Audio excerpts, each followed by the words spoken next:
All right. Good morning, everybody. Welcome to Early Morning Crypto Talk. Bitcoin Brandon from Los Angeles, California. It's going to be a rainy day today. Winter storms have not left us yet.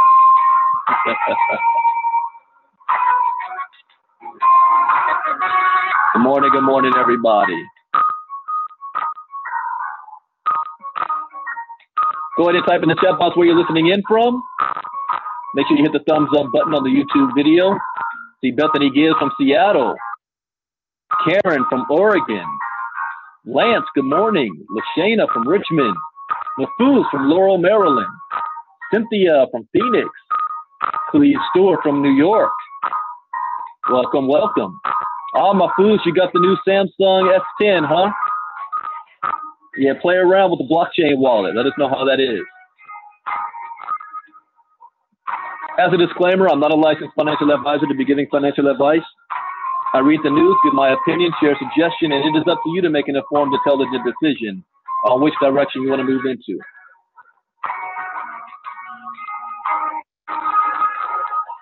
There's 4 rules I live by in the crypto space to have success. Rule number 1, education is key. Education is everything. Rule number 2, never invest money that you cannot afford to lose. Rule number 3, always get your return on investment back as fast as possible. And rule number 4, where do you see yourself in 3 months, 6 months, a year from now? What are you willing to do to make it happen? Find a vehicle like KGX, make a decision, take action, and remain focused. Do not get distracted. There's so many things that can distract you in this space. You have limited resources. Now, following these rules is not going to guarantee you success, but it will at least minimize your risk. And that, ladies and gentlemen, is the most that you can ask for. So let's go ahead and get started. We've got some interesting things to cover this morning. Let's first look at the coin market cap. And let me get things situated on my other computer. So let's look at coin market cap. Shows us that the market is at 140.6 billion. Has gone up by about 100 million since yesterday morning. Bitcoin dominance is about the same, 50.8%. We're looking at a pretty flat market. Nothing's changed in the last 24 hours that much. Tezos, though, was up 15%. Ontology's up 13%. So let's look at the best performers. Huobi Coin, 17. GX Chain, 16. Tezos, Ontology, Golem, Qcoin Shares. Electroneum is up 4.7%.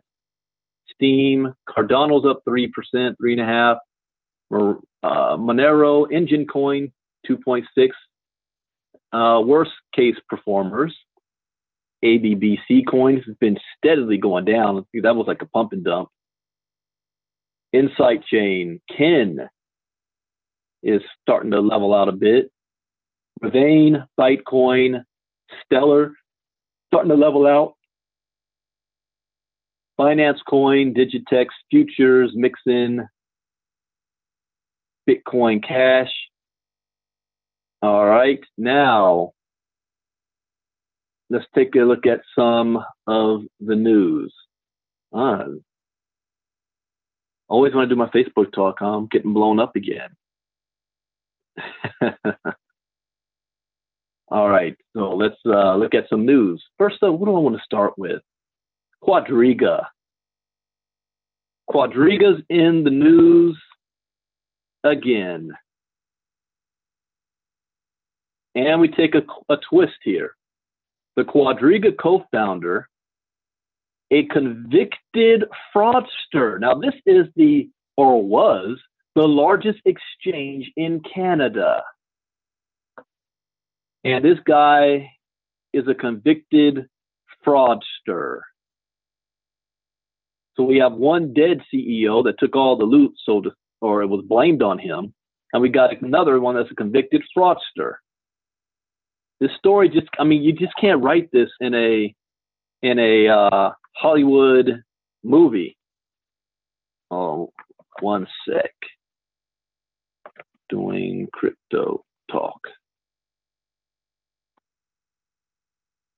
Okay.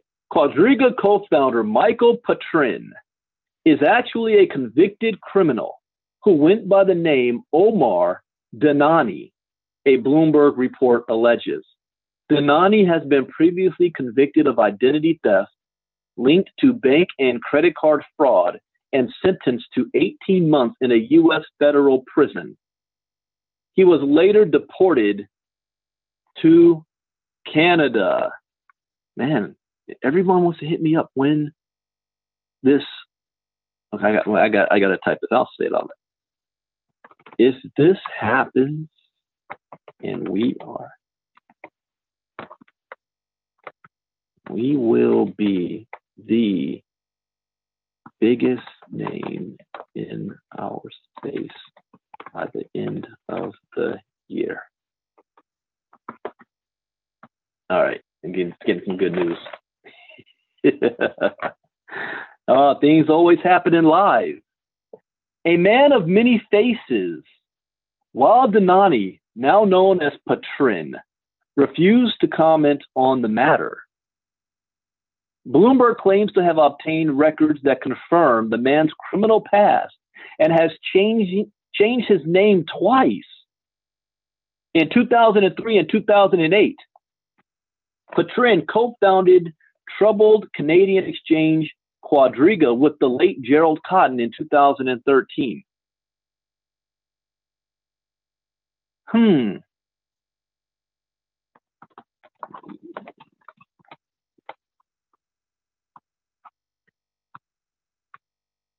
Now, you know what?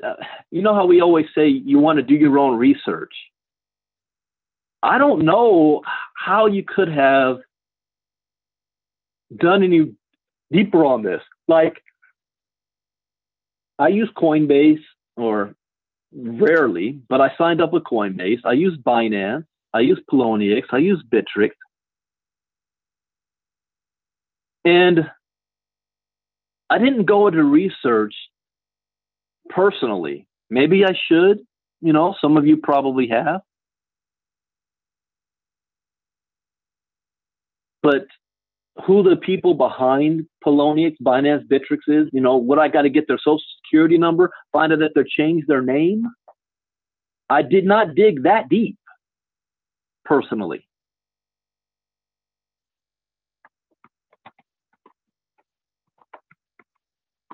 We'll get back to you. So I can't blame the people that were put their money in Quadriga. How are you supposed to know? This dude has changed his name twice. That would have been a major red flag if that was out there. We're talking about over $150 million and people that put in millions on that exchange, and none of them knew that the co-owner had a different name because it would have came out. So we're talking about thousands and thousands of people. Who knows how many customers Quadriga had? Nobody. What about the other investors in Quadriga? There was not just two co-founders. Wow. So he allegedly changed his name from Omar to Danani to Omar Patrin with the British Columbia government in 2003. The news agency reported that in 2008, Danani became known as Michael Patrin, having registered a new name in the same Canadian province. In the U.S., Danani had been charged with criminal crimes, including pleading guilty to conspiracy to commit credit and bank card fraud in 2005. Bloomberg noted, quoting a statement from the U.S. Justice Department. He was just 22 years old at the time. Danani allegedly operated a website called shadowcrew.com, now defunct, peddling 1.5 million stolen credit and bank card numbers, claims the article. In 2007, he confessed to numerous unrelated crimes that include burglary, grand larceny, and computer fraud. He served 18 months in prison for some of his criminal cases and was later deported to Canada, where he reinvented himself, becoming involved with cryptocurrencies. Patrin, now based in Vietnam, describes himself as a fintech advisor and portfolio manager, and has been serving as founder and chairman of Canadian blockchain incubator Ventures Group. That's FVG. Deepening mystery. The entrepreneur reportedly left Quadriga in 2016 over fundamental disagreements with Chief Executive Officer Gerald Cotton over the company's plans to go public. On the day of our disagreement, I left the company and ceased being privy to operational decisions. Okay, that's a new twist. Patrin told Bloomberg in an email, since that time, I have not been involved in the operations or management of any of the Quadriga companies. So he left in 2016. That's almost 3 years ago. But you got shady characters involved here. However, the latest revelations add yet another layer of intrigue to a case that has held the cryptocurrency industry spellbound since the exchange's sudden closure in January. More than 115,000 customers have been left out to dry in the wake of the saga. Unsure whether they will ever recover their combined $190 million in cryptocurrency, until now believed to have been buried together with cotton. The company has been under court-approved creditor protection since February 5th, with Ernst & Young acting as monitor under the process. Investigations by the auditors revealed that 6 of Quadriga's cold wallets have been without funds since long before Cotton's death. His widow claims Cotton funded Quadriga withdrawal requests from his own pockets following banking troubles involving the exchange's business accounts. Man, According to Bloomberg, Patrin has been trying to hide his past, hiring a company to purge any negative detail footprints or digital footprints that might soil his reputation. Well, that's over now. Patrin has previously denied he was Omar Dhanani, according to a Globe and Mail newspaper article published in February. He also distanced himself from his alleged criminal record. I don't know what to say. This is straight out of a movie. The plot just keeps thickening. Quadriga Connect. All we know is $190 million is gone. Where did the money go? I do not believe that it went to the grave with the owner when he died, if he died. I don't believe that at all. I believe the money's been gone since early 2018, and they've been hiding it, the fact that it was gone, trying to continue to operate. And I believe it was probably gone because the market dropped. They probably made some investment deals thinking that they're going to double their Bitcoin, and the market never recovered. And now that you shot yourself in the foot. And they were hoping that by the end of the year it will recover. Dude probably died of massive stress. December 2018, like, dang, this thing ain't coming back up. I'm in the hole for 190 million. I don't know, stress on your immune system. Paying out money with his own money.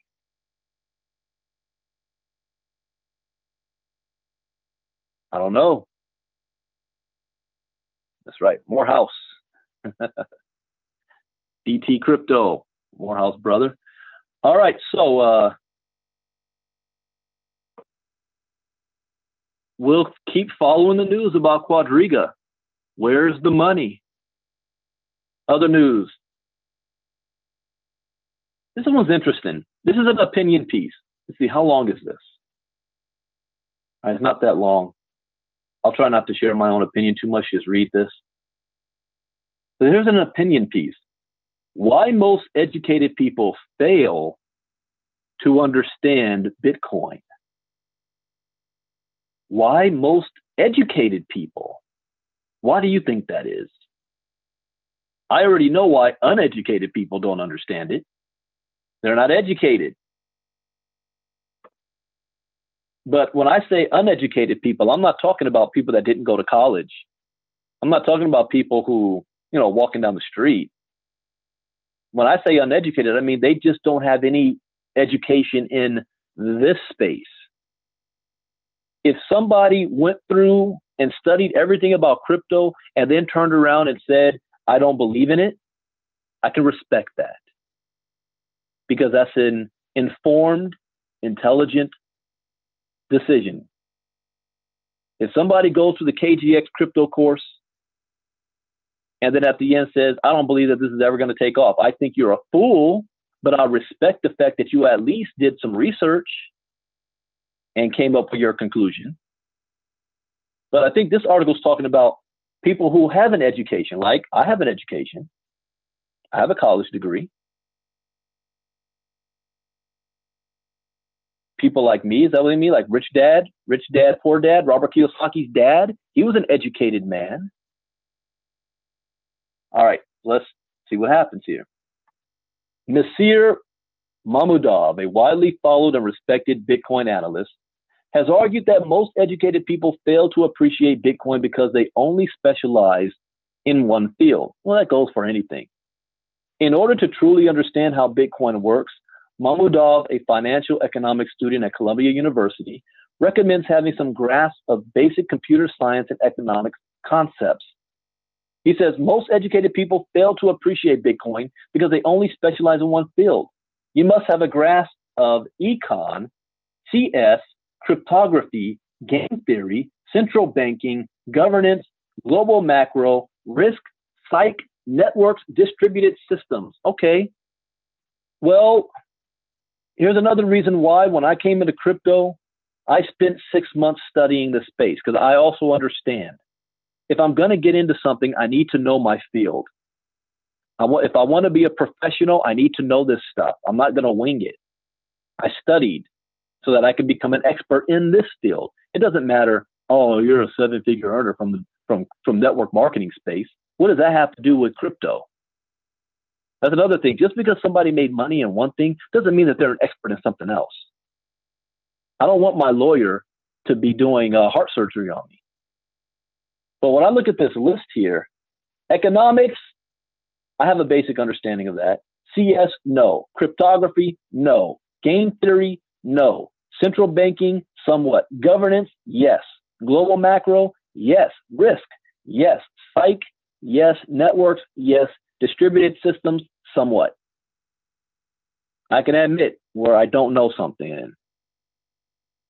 So although, this is a good list to have, you still don't need to have he said some grasp of, okay, you don't need to be an expert in all of this, but some grasp of it. I agree with this list, but really, and this is where critics don't understand this right here, psychology of people, networks, how people work, global macro.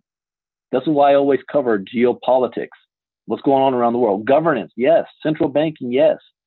This is nerd talk. Game theory, cryptography, CS, distributed systems. No, that's the math language behind it. I can care less about that. That doesn't interest me at all. This does. Central banking, governance, global macro, risk and psych, and networks. I guess any economics. He has also suggested learning more about cryptography, game theory, central banking, psychology, distributed systems. Having some idea about these fields, Mamudov notes, should help people in truly appreciating Bitcoin and what it aims to offer. While pursuing their undergraduate studies, most people usually choose one or two main areas of focus, such as economics, business studies, or a more technical discipline such as computer or mechanical engineering. Those who are more interested in gaining a deeper understanding of how the human mind works or how nation states are formed might decide to major in social sciences such as psychology, sociology, and international politics. However, it is difficult, if not impossible, to become a master of all these subjects. That is true. You don't need to be. But that may not be necessary in order to understand why Bitcoin is one of the most important inventions in modern history. See, here's one thing, I say this all the time. Before I invested any money in this space, the reason why I changed careers, basically, why I went all in on crypto, before I knew half of what I know right now. I figured out, in fact, I think I knew maybe about 15% of what I know right now. I came up with two conclusions. And this is documented because everything I do is public. So if you go back to 2017, even before I did crypto talks, I would do, Facebook Lives or videos about crypto because I was in mining before I understood everything about crypto.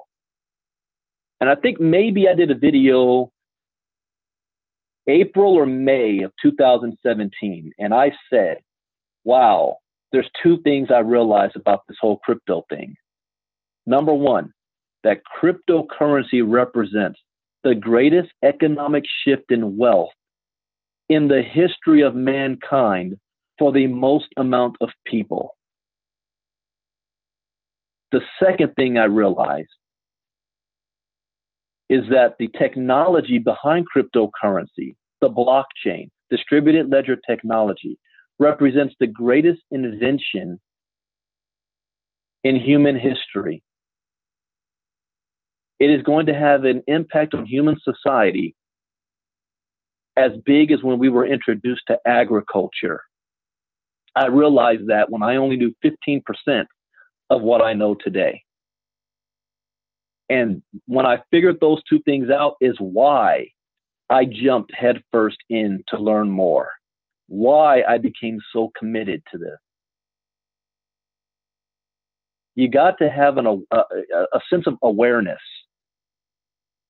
about your surroundings and your time. You know, there's certain things that happen in life where you realize at that moment that this is history in the making. Like, we remember where we were when 9/11 took place. You remember where you were, if you were alive at that time, when Pearl Harbor was bombed. The first time ever a foreign nation, and I'm not talking about since the Revolutionary War, or before then, a foreign nation laid hands on the United States. Mexico, Canada, they don't count. Well, no, Canada never happened. You remember those things. The first, you know, and then 9/11 happened. Or even some things that are smaller, like historical things. If a woman becomes elected president, that's a historical event of the United States. When Obama became president, whether you like it or not, it was an historic event. When John F. Kennedy became president, when they said the first Catholic president, you know, these things are, when I remember, and I didn't know how significant this was. I remember watching the news, and was it 1992 or 3, when it was a Good Day LA or Good Morning America or whatever, when Al Roker said, what is the internet? I remember seeing that live, but not really thinking at the time, this is an historical moment. A change in humanity is happening right now. I'm 42 years old right now. When I learned about this Bitcoin stuff to take it seriously, I was 40 years old. And I have situational awareness that this is a time in history that they're going to be making movies about. They're going to be writing books about. So what am I going to do during this time? Am I just going to be a witness of it, or a participant and profit from it? All right, I'm going way off on a tangent here. You got to have passion. When you have this passion and understanding, nothing can shake you. And the only thing you're thinking about is how this is going to change my family's life. What do I need to do to make that happen? There is no such thing as problems, obstacles. That's going to stop me. There is no obstacle that's going to stop me. All right, now I'm going to go into personal development. Let me stop right there. This is Crypto Talk. Okay. First proposed. Wait. Let me read that last sentence again. But that may not be necessary in order to understand why Bitcoin is one of the most important inventions in modern history. First proposed in a white paper published in November 2008 by its pseudonymous creator, Satoshi Nakamoto, the Bitcoin protocol specifies how an electronic peer-to-peer cash system should work. For the first time, modern cryptographic techniques were applied to create what's now a multi-billion-dollar experiment in monetary theory. This is going to be in the trillions. I like that, Linda. Thank you. I'm a voice of, but I don't want to be just a voice of and still not taking advantage of it. I can't have, 20 years from now, my sons, 20 years from now, my oldest son will be 40. The age I was when I first took Bitcoin seriously. And him saying, Dad, I remember you. In fact, he doesn't even need to say, I remember. Dad, I've got 2 years worth of recordings of you talking about crypto while we still broke. That can't happen. My youngest son, all his life, he's 11. He thinks I'm a bum because I work from home. When he was a kid, I don't know, kindergarten or what, and they draw pictures of what their parents do for a living. And he drew a picture of his mom as a teacher. And he drew a picture of me laying on the couch with a video game controller in my hand, or the remote. Really? Really? I had to, as a black man, I had to go to that school, make sure that they know I am not a bum that's living off from his wife making money. I work from home. Or trying to understand, that he understands that difference. But all his life, this is all he knows, sees me. So I don't want him to just know I was just a voice, but that the money we live on became from this. So first proposed in a white paper in 2000. I read that part. Multi-billion-dollar experiment in monetary theory. Understanding the importance of purchasing power and deflationary assets. Unlike fiat currencies, which are inflationary as central banks can print an unlimited amount of paper money, there can never exist more than 21 million Bitcoins. Being able to understand the implications of this when it comes to purchasing power requires some research into the various problems related to the fiat-based currency system. Another problem is most people don't even understand how real money works. Even educated people. My brother, I said this many times, he's got a degree, he's got a master's degree. He ran his own company. And yet he still believed at the time that the money in his pocket, the US dollar, was backed by gold. He was born in 1978. I said, Devin, money has never been backed by gold in your entire life. It got off the gold standard in 1972. He was like, what? Really? What? Schools don't teach us this. Schools don't teach you how to balance a budget, how to write a check, how to do your taxes, where money comes from, what inflation is. They don't teach you that, even if you do have an education. So people are stupid to money. They don't realize that the dollar, a $100 bill is worth 13 cents today. You want to point fingers at Venezuela. Socialism in Venezuela. Really? The US dollar is only worth 5% of what it was 100 years ago. 5% value of what it was 100 years ago. It was just a slow bleed. All right, that's another topic. In countries like Zimbabwe and Venezuela, the natural currency has become practically worthless because it's being created and controlled by a poorly managed centralized bank. Mismanagement of the nation's money system by a single entity has led to hyperinflation in several areas of the world, which has made the cost of acquiring basic goods and services practically unattainable for the millions of citizens in these developing countries. Acquiring the background necessary to understand arguments about Bitcoin. While prominent economists, such as NYU professor Dr. Norio Rubini, have argued that cryptocurrencies will not be successful in the long term, there are other well-known economists, such as Dr. Saifuddin Ammous, who firmly believe that Bitcoin's decentralized value transfer system is a superior form of money. Although we may not agree with all the viewpoints expressed by Rubini or Ammous, our ability to interpret and analyze their arguments about decentralized cryptocurrencies would improve if we were more familiar with economic theories. That's true. With Bitcoin being the first deflationary asset that has been adopted at a relatively large scale, the concept of scarcity and how it relates to an asset's ability to become a long-term store of value is perhaps best understood and articulated by former Google engineer Vijay Boyapati.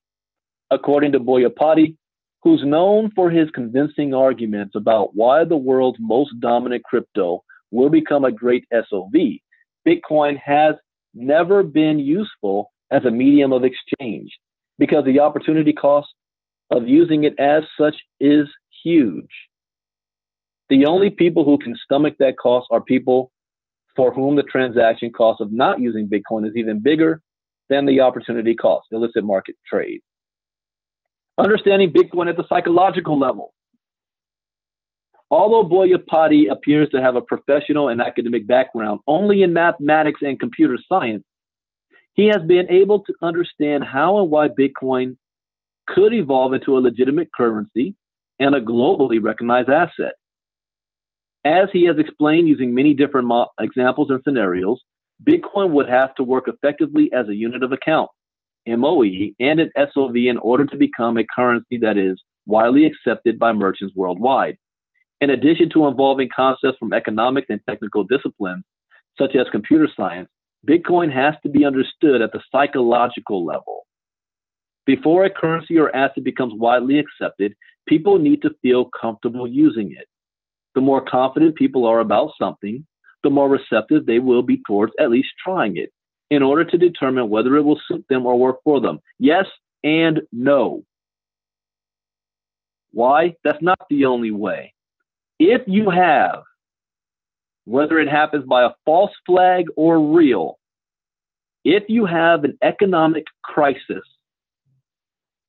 that's already happened in the past, where people run to the banks and the bank doors are locked and you can't pull your money out of the bank, at the end of the day, the only thing people want is not money. They want what money can give them. They want to be able to pay their bills. They want to be able to go grocery shopping. They want to be able to buy comfort. How you do so is irrelevant. What do you mean, Brett? Can you prove this, Brandon? Yes, I can. Because at one point in time, everybody ran around with money in their pockets and change. I remember when my grandfather was still alive and I got my driver's license, and you know what he used to say to me? What he always used to say to my mom: make sure you got a couple quarters on you just in case you got to stop off at the payphone to make a call. Quarters. Well, by the time I got my driver's license, there still was no cell phones really. And pagers were just coming about at the time. And in those days, what am I saying in those days? I feel like I'm like my dad. In those days, you either had to be a prostitute, a hooker, a drug dealer, or a doctor to have a pager. The hell you need a pager for? Wasn't until a couple of years later. When did I get my license? 1993? Nobody had a cell phone, barely had a pager. Flip that thing upside down to text message each other. Turn the numbers into words, letters. But my point is, we always had money on us. Enter debit cards, where now the debit card is tied to our banks. We don't need to carry cash anymore. We can still go to the same stores and use that debit card to buy the same things we did as cash. But what happens? All of a sudden, the money in our banks is no longer good. But all of a sudden, we've got like a BitPay card. Wow, I can now take this BitPay card and go to the store and still buy stuff. We don't care where the money's coming from as long as we're getting it. Anyways, I agree to disagree with him on this. Just saying, who's taking it a step further. In places where the country's citizens have lost trust in the national currency and financial system due to corruption, it will become increasingly difficult for the same centralized institutions to regain the same level of trust they once took for granted. Because decentralized currencies like Bitcoin are designed to minimize trust, as they don't require intermediaries to settle transactions, it can be challenging at first to become comfortable with this idea. Becoming comfortable conducting transactions without intermediaries. Becoming familiar with how, wait, before I even go into that, why would the stores, grocery stores, travel agencies, wherever we go to spend money, why would they accept crypto?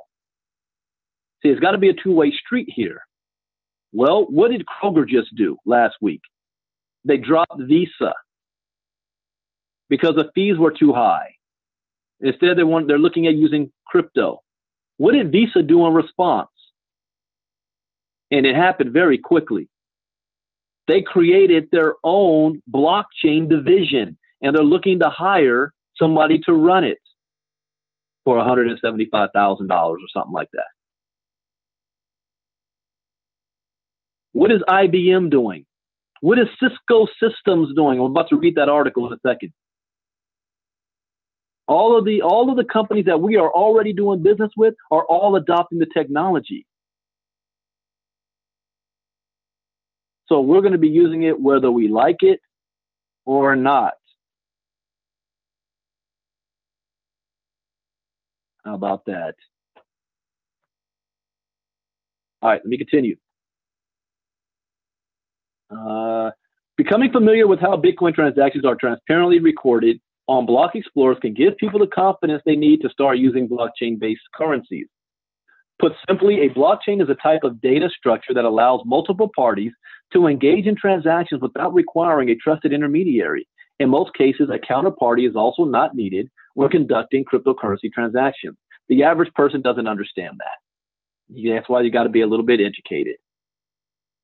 Will cryptocurrencies form part of Web 3.0? Yes. When the average person is first introduced to these crypto-related concepts, it can be challenging to fully understand how a monetary system like this could actually work. After carefully reviewing how a blockchain is designed to function, it becomes easier to start grasping how a decentralized digital currency such as Bitcoin can be reliably used to pay for goods and services. In the coming years, cryptocurrency-related technology is expected to improve, and a larger percentage of the world's population will likely begin using the internet to learn and engage in business activities. Many believe that Bitcoin and other decentralized coins and tokens may just become a widely accepted part of Web 3.0, which is a term used to refer to a new and evolving set of protocols that will be used to power the internet of the future. The internet of the future. Here's how one thing I say to people, the average person. Let's say I'm talking to my parents and I'm trying to explain to them the technology, not Bitcoin, but the technology behind it. Because I had to have this talk with my dad. My dad's 67. So here's what I had to say to my dad.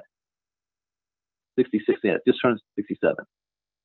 I said, Dad, do you agree that the internet revolutionized the world? His answer was yes. Do you agree that there was a dot-com bubble in the late 90s? You know, I only ask questions I already know the answer to. Yeah, there was. Do you remember when they said the internet was dead, Ben? He said, yeah. I said, what company came out of that? Remember heard of a company called Amazon? Netflix and stuff? Yeah. Who's the richest man in the world?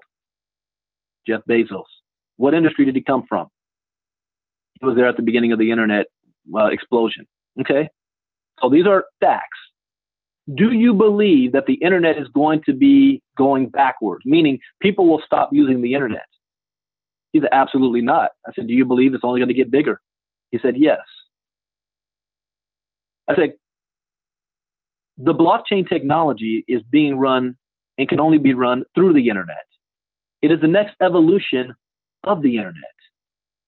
So do you think that anything that's tied to that, new emerging technology, do you see that as being a failure or only going to get bigger? He thought about it for a second and said, it's only going to get bigger. I said, so wouldn't it be smart for us to get involved or invest with any company that's attempting to adopt this new technology before it goes mainstream? His only answer was yes. And I said, that is why I do what I do. And he said, I understand. That's all that needs to be said. That's a conversation you guys need to be having with people. Why is KGX important? Why is crypto education important? This is why. You want to get into the space? You need to know what you're getting into. Now you can make an informed, educated decisions from this point forward because you have a basic understanding of what cryptocurrency is all about. That's why.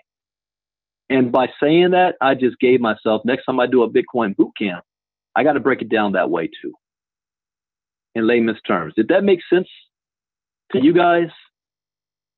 I want to make sure. Did you guys understand how I just broke that down? That makes sense. Wow, we're 44 minutes in. I still got 2 Articles. Okay, the two articles I wanted to cover. Bitcoin price pounds in the bull market could surge to 400,000. And Cisco, the blockchain, will capture 10 trillion by 2027. All right. Shall I save these two for tonight? Or do you guys want me to keep going? And I can cover those two right now. I'll let it be up to you. I've been talking for 45 minutes. I apologize. I did exactly what I didn't want to do. I didn't want to go off track, but I did with my own opinions. And again, these are my opinions. You know, you come up with your own based on the facts. You guys want me to keep going, or we can pause and cover this tonight? So I've got Gina, Bethany, DT said, keep it going. All right, nobody says otherwise. Okay, let's keep it going. Bitcoin price pounds into bull market could surge to $400,000. We keep hearing this. You know what I always say? Or what I always do whenever I hear stuff like this? My response is, what if they're 90% wrong? What if they're 90% wrong? That would put the price at $40,000. If they only get it 10% right, $40,000. That's still $20,000 more than Bitcoin's all-time high. That's double. You know what that means? All right, we're going to go into dream mode again, guys, for green. Okay. At the height, this was at almost 1 trillion. Okay? Almost at 1 trillion. Let's double that to 2 trillion. So if we doubled it to 2 trillion and we use a coin like Stellar, we're going back in dream mode again. Man, I'm going off topic again as well. Man, it's going to take me a little longer. So let's go into dream mode again. Come on, computer. Don't be slow on me. Stellar. You guys remember what Stellar's all-time high was? When Bitcoin was at 20,000, when the crypto market cap was at almost $1 trillion, wasn't even at $1 trillion yet, was almost at $1 trillion. The height was 70 something cents. Come on, come on. 85 cents. Remember that. Memorize that. The height was 85 cents per Stellar. Right now, the price of Stellar is 11 cents. So let's double that. 85 cents per coin. Let's double that. I know it in my head, but I got to do the math to show. 85 cents times 2 is $1.70 per coin. Let's say green. Worst case scenario, based on these predictions, that Bitcoin could go to $400,000. I'm doing, what if they're wrong by 90%? Okay? And it only goes to 40,000. And green is now worth $1.70 per coin. And you're sitting on 10 million coins that you held on to. That's $17 million worth from maybe one machine, depending on how many coins that one machine is going to give you. What if it took you 2 or 3 or 4 machines to get to that number? I don't care. So I have your attention. That is worst case scenario. You really want to go into dream mode? What if, just what if, that was best case scenario? which means the coin market cap gets to not 2 trillion, but 10 trillion. So now 85 cents times 10. That's $8.50. What if, this is all what if, this is no guarantee. What if those 10 million coins times $8.50? That's 85 million. That's best case scenario. Somebody from Chicago calling me. That's best case scenario based on these numbers, not my numbers. Nobody go, oh, Brandon said, no, I'm reading articles. I just have enough education to know when you compare it to what's going on in the market based on past performance and what future projections look like. But I only live off of the 90% factor. What if they get it 90% wrong? Can I live with that? Yes. This is why there is no excuses in my world by any means necessary. What is the world going to look like 10 years from now when I turn 52? I'm going to be 52 in 10 years. Man, time is going by fast. Time is running out. All right, let me read the article. So this must be important. Someone's blowing me up about this. All right.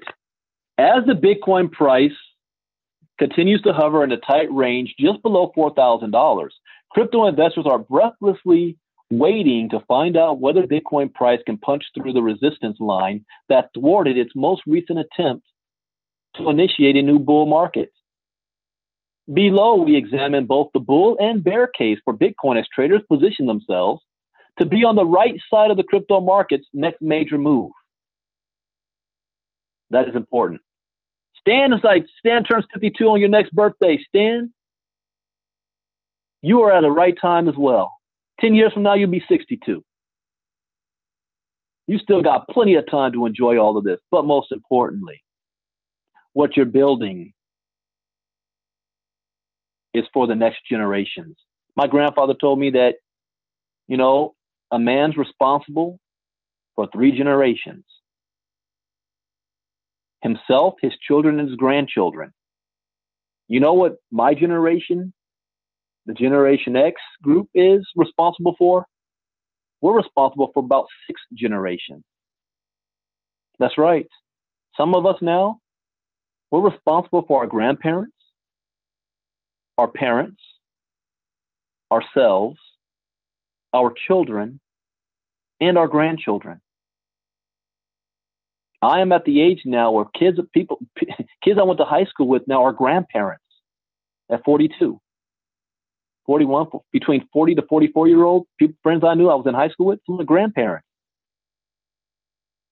Because of the way society is, you know, our baby boomers are retiring broke. And they were taking care of their parents that are still alive in their 80s and 90s. Whose responsibility does that fall onto? Whose shoulders? Ours. We're responsible for our grandparents, parents, ourselves, our children, our grandchildren, 5 generations, 6 generations, based on what we do right now. Bull case, Bitcoin's losing streak is over, could rally to $400,000. Writing at Think Markets UK, Chief Market Analyst Naeem Aslam makes the case that the 15-month crypto winter is coming to an end, and the first buds of a Bitcoin bull market have begun to emerge. Noting that Bitcoin recently broke its longest streak of monthly losses, Aslam said that this was the strongest signal that the market temperature is climbing and that crypto winter is beginning to thaw. Further adding to the bull case, Aslam notes that the Bitcoin price has crossed its 200-week moving average, yellow line on the chart, which is a significant technical indicator. Now, Bitcoin is moving closer to its 50-week moving average, the pink line as well. He claims that an upside break past this resistance line would be an undeniable sign that the cryptocurrency had entered a bull market, though he noted that it could take several months for BTC to get there. They're giving you guys a time frame right now. Now, if the price kisses the 50-week moving average goodbye and moves above it at that stage, all bets would be in favor of the bulls. When the price breaks above the 50-week moving average, it sends the strongest bull signal, and so far it has worked really well. But this is something that we would have to wait and see. It may take a couple of months for this to happen. How high could it go? According to Islam, perhaps as high as $400,000, representing a staggering upside of nearly 10,000% from its current level. Is that possible? It's happened before. I forgot. Okay, don't quote me on these numbers. I'm going off of memory. But Berkshire Hathaway stock 10 years ago was worth 90,000. Well, 2013 was worth 90,000. Or was that 2008? I'll go 10 years ago worth $90,000 a share. Right now it's worth over $250,000 a share. That's a what? 240% increase? That's a good return on your money, right? Bitcoin went from 0.008 to almost $20,000 in 8.5 years. Or technically about 9 years. What percentage growth is that?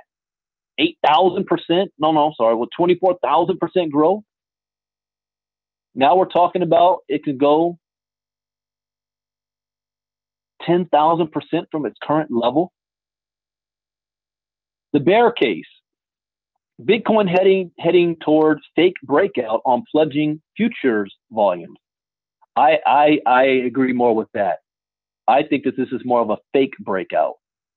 Not everyone is quite so bullish as Islam. However, at least in the near term, writing in daily market commentary on Tuesday, crypto broker BitUda warned clients that Bitcoin futures volumes have plummeted throughout March and that unless large buying volumes suddenly enter the market, the Bitcoin price is unlikely to do anything more than tepidly poke at the $4,200 resistance line. I agree more with that. Since the recent highs on February 24th and quick reversal back into the range, the volumes have been quite awful. BTC's feel at the very moment is that it wants to probe the recent highs and see how strong the resistance is sitting at the $4,200 level. Unless large buying volumes come into the market, probing is all we see at that resistance level. We believe it will take a serious force of buying to take those levels out of the upside. More worrisome is that traders could find themselves caught in a false breakout trap, which would see the Bitcoin price test 4,200 amid low volumes. Traders would then FOMO buy in the phantom rally, only to see it dash and their long position shattered as BTC careens back down toward its magnet level of 3,600. I believe that's going to happen. I think it's going to go below that. I think it's going to go below 3,000. If low volume persists, this technical pattern presents a potential false breakout trap. Oh, I just read that part. The firm, which believes the crypto market has not yet bottomed, advised clients that the best way to secure exposure to a potential rally without putting themselves at risk of a false breakout is to purchase short-dated calls, which secure the holder the option to buy Bitcoin at a particular price up until that date. All right, let's go on to the second article. Look at this one. This is even bigger. But notice, this isn't what caught my attention. And here's the headline. By 2027, that is 8 years from now. How old will you be 8 years from now? Blockchain will capture 10 trillion of the world's wealth. Now, remember the numbers I just did with this one? For Bitcoin to hit 400,000, I think that it's going to have to hit a 10 trillion. This number right here, going to have to hit around 10 trillion. So we got, but that's not what got my attention. This is what got my attention. Cisco reports. Who is Cisco? That's not my broke cousin Pookie. That's not John McAfee. That's not Tim Draper. That's not all the Bitcoin enthusiasts and bulls and people that you expect to talk good about Bitcoin. Cisco. Huh. Let me put this link in the chat box. That's like when the Supreme Court Justice Stephen Breyer made that statement that caught my attention. The technology conglomerate Cisco recently released a new report on blockchain. In the report, they discussed how they see the technology being used, what the advantages of blockchain are. Oh, wait, somebody just shot me. What did the Supreme Court Justice Stephen Breyer say? I'm just assuming all of you guys have listened to me about all that.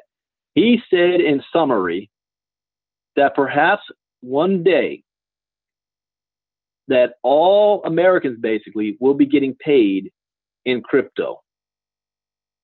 In the summary of that's what he said.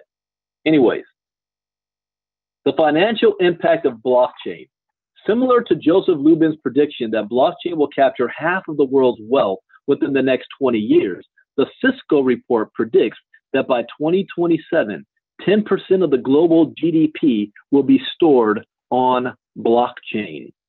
Currently, the global GDP is about 80 trillion, accounting for growth and new value that blockchain is expected to add to the economy.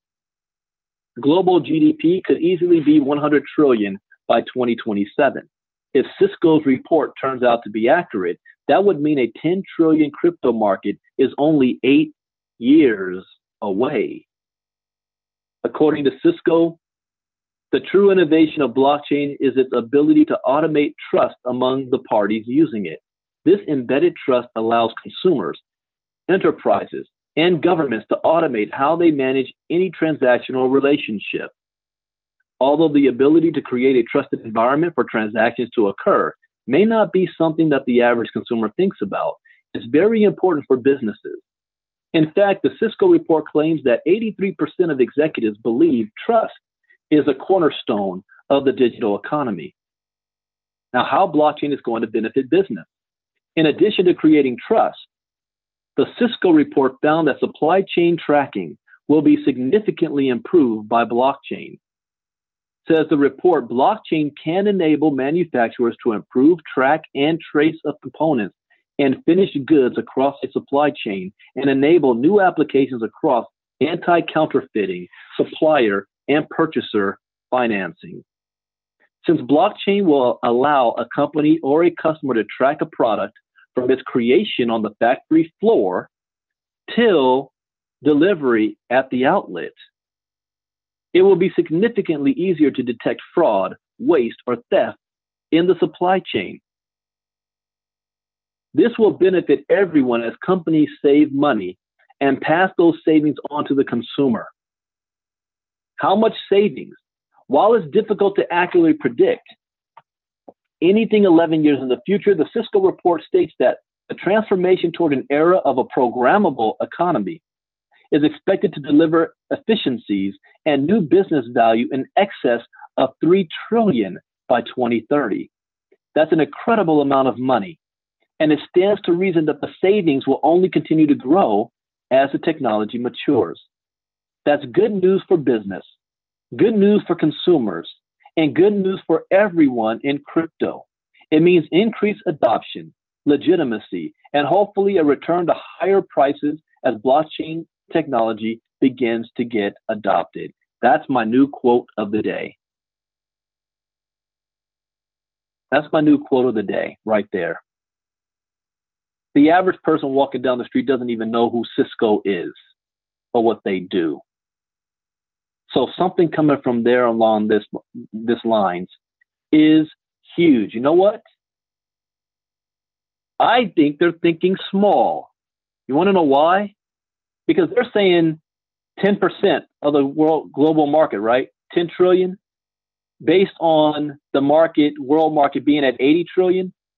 Well, let's go to, I got to pull up something here. Bethany's going to like this. Let's look at all of the world's money.